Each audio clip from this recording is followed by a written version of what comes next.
Hey guys, this is the 2014-2015 Glam Slam Planner. This is really my favorite. I try not to play favorites, but I do like this one.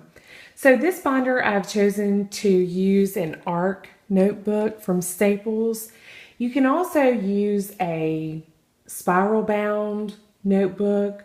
You just go to the office supply store. For $3, they'll bind the pages after you've printed those. You can also use a 3-ring binder. There are tons of ways to do it. You just find out which system works best for you and then go with it. Because you own the printables, you can do it more than one way. See what you like best. This is the front. I just thought this fit perfectly with the Glam Slam theme. So let's take a tour of the planner. I like to start with my monthly pages. Now again, you can customize these any way you choose. It is your planner and you can print those in any order. But I like to start with my monthly pages. And the way I plan my week is I write all the big things or big appointments on my monthly calendar, and it serves as my overview. So I might write school holidays or dentist appointments, doctor appointments, things that are out of the norm, not on a routine basis. So I'll record those there. And then on Sunday, usually Sunday, I take about 15 minutes, sit down with my calendar, and transfer any of the appointments from the monthly view to the daily view. Now, I don't generally write things like soccer practice. I know for us that's every Monday at 3:30. I don't generally write that on the monthly calendar because it clutters it up for me, and it's very difficult for me to focus and see the things that are important when I have all that written here. So what I'd like to show you then, after my monthly page sections, are my daily plans. So here's a daily view, and I have those divided morning, day, and night. And the other thing that I like to do for the morning section, I like to write those things that should be taken care of prior to school or work. The day section might be things that I need to do at work or things that need to happen at school for the kids. And then the night section, I know those things that I can take care of after work or after school. Then there are also notes for each day. Sometimes I'll jot down errands that need to be run or things that I need to remember just for that day. So that's the daily plan section. Let's flip over several pages. Now this is the perpetual birthday and anniversary calendar. You can move this from your planner from year to year because it is a perpetual calendar. It's a great way to see at a glance whose birthday you need to remember or any anniversaries that are important to you. The next section is the health tracker and my menu plan. I like to keep these on facing pages. The health planner is where I record my activity, so my cardio or weight training. I'll record that here along with the meals that I've had for the week. It's a good idea if you're trying to lose weight or even if you just want to maintain good health to know where your calories are and then how much exercise you get for the week. There's also a place that you can record your water intake, so you can record the number of glasses of water you've had for the day. Like I said, fitness, then breakfast, lunch, supper, and snacks. You can record that every week. Then on the facing page, I have our menu. Now I've done this a couple of different ways. In this planner, what I do is just record what we'll have for supper each night, and then I'll take this to the store with me, and I have my shopping list all ready to go, and then return that to my planner. I've also printed one so that I can plan out school lunches. One of my children likes peanut butter and jelly without fail. The other child does not like peanut butter, and so I really need to find a variety of foods that make him happy for school lunches. So I'll use one of these planners and plan his school lunches on it. So I'll have two at some times during the school year. The next section is our financial pages. And this is an entire packet that you can use to ensure you're staying on budget or on task if you have financial goals in mind. The first page is a monthly budget worksheet, and I really like this page so that I can get an idea of what my expected income is, what my actual income was, and where all the money went. It's a nice way at the end of the month to compare what you've budgeted to what actually, was spent. Then the debt tracker is the next tool. You can record the company or the person that you owe the debt to, the amount, due date, payment, and your balance. Now, for all of you Dave Ramsey fans out there, the debt snowball fits perfectly with this worksheet. Month to month, you can see how your balance dwindles after you've paid off those debts. So it's a great way to look month after month and see the trending effect that your hard work is paying off. You can also here record a monthly dashboard, so if you want an overall view, and then you can write goals for your next month. The bill planner. So you can use the bill planner a couple of different ways. There are some bills I have that are due on the same date each month regardless. Then there are those that are due on different dates of the month. So for example, my electricity bill, I might write here the electricity company, and I might write it is due on January 16th. Next month, I might write that it's due on February 20th, and then I'll place a small check mark when I've completed those payments.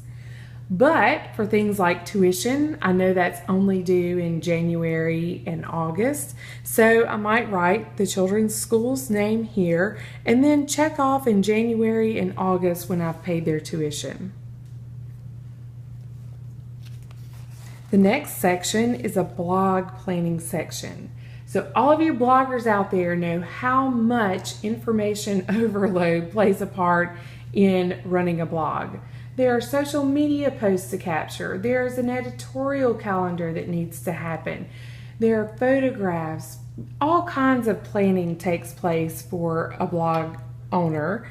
So this is designed to keep you organized and help you figure out what you need to make a priority and what you need to do next. I like these weekly pages for a more detailed look at my to-do list. So I use this similar to the way I use my weekly pages for my calendar. This is a little more detailed. I record the week and then I have the days of the week here. You can write a keyword. There's a place for a keyword if you have certain keywords you'd like to target during the month. Then I might write my blog topic here and jot a few notes down about what I'd like to include in the blog post. You can also check off when you've scheduled or published your social media outreach. This is a place for you to keep track of promotions. So the date the promotion begins and ends. If you're having a 25% off sale, for example, you would write the date that the promotion begins and ends, and then when you've reached out through your social media channels. So that's the weekly view. Then there's a monthly view. And again, I use this much like I use my monthly calendar. I like to look at the big picture here, so I might jot down topics. Or if I have an overview of the types of blog posts that I write, for example, a how-to. I might pencil in a how-to on Mondays and then figure out on my weekly calendar exactly what those how-tos will be. This is your stats and analytics, and it's an entire year view. There is a block for January through December, and there's several different categories here: unique page views, bounce rate, Facebook, Twitter. All those metrics that you like to keep track of are all listed here. The great thing about this planner is that if you have an entire year of statistics, it is so fun to look at your page views in January and then look at your page views in December and see how much your site has grown. It's just fascinating to me how those things multiply. So this is just an all-in-one, one-page look. Now, if you have a media kit, this is a fantastic way for you to update your media kit on a monthly basis. You keep the information here, and it reminds you at the end of each month to go in and correct or update your statistics. It also allows for guest posting schedules. If you're a guest poster on another site, or if people post on your site as guests, this will let you keep up with the date and the blog topic that your posters are posting about, or you're posting about, whichever the case may be. So the next section is a whole new section about direct sales. So this is for all of you network marketers or direct sellers. And let me just say how much I love you because I get to go to parties all the time and shop. Hey, what more could a girl want? This first section allows you to keep up with new consultant information. So if you have a team, this is especially helpful. You can keep up with all the people on your team. You can remember important things like their children's names and ages, their husband's name, little tidbits that help you in relationship building. Also, 90-day action goals. You can keep up with the goals for each of your consultants. You can keep up with the training emails that you send them on a regular basis, your coaching calls, any rewards and recognition, all kinds of information just on this page. Then, when you attend events, there's a section for you to record contacts. So if you want to remember those little tidbits that help you build relationships, there you would do your children's names and ages, their follow-up information, the date that you followed up the first time, whether you've sent them a packet, if you've moved that to contact management software, if your company has that type of software for you. Then there are monthly goals for you to set, number of parties to book, recruits, dollars in sales, income, contacts to make, lots of goal planning options here. For events, you can record the event, then the hostess, contact information, the guest list, door prizes. This is wonderful if you have lots of parties going on all at the same time. You keep this on one page, you have all the information where you need it, you can flip back and forth and know immediately what your goals are and what your results are after the fact. This is a weekly team focus. If you have a weekly team call, you can talk about those who have excelled in sales or those who have excelled in recruiting. You can, reward your team based on the number of sales they've made or recruits that are new to the team. And this just gives you some framework for coaching calls as well. The notes section, I like to use the notes section for several of the different categories in the planner.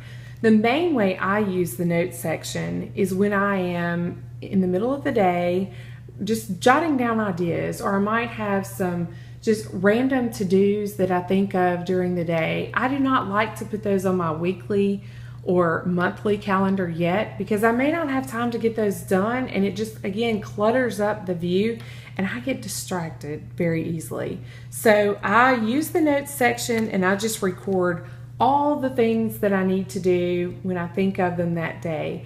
And then, like I told you, on Sunday, I sit down with my planner for about 15 minutes and I look at the week ahead, and I'll take all the things that I've written on the notes section and transfer those to the weekly pages. If I don't have time to do whatever I've listed on the notes section for that week, I can schedule it for the following week, or I can make a note for myself to remember to follow up in another month, or whatever the case may be. So I hope that you've enjoyed the tour. This is the Glam Slam Planner. And if you have any questions, please let me know. I would love to hear your questions, would love to hear your feedback. Let me know what you think. And if you haven't already, please sign up for our email list. All those who sign up for the email list receive an instant download for the monthly Chalk It Up Planner.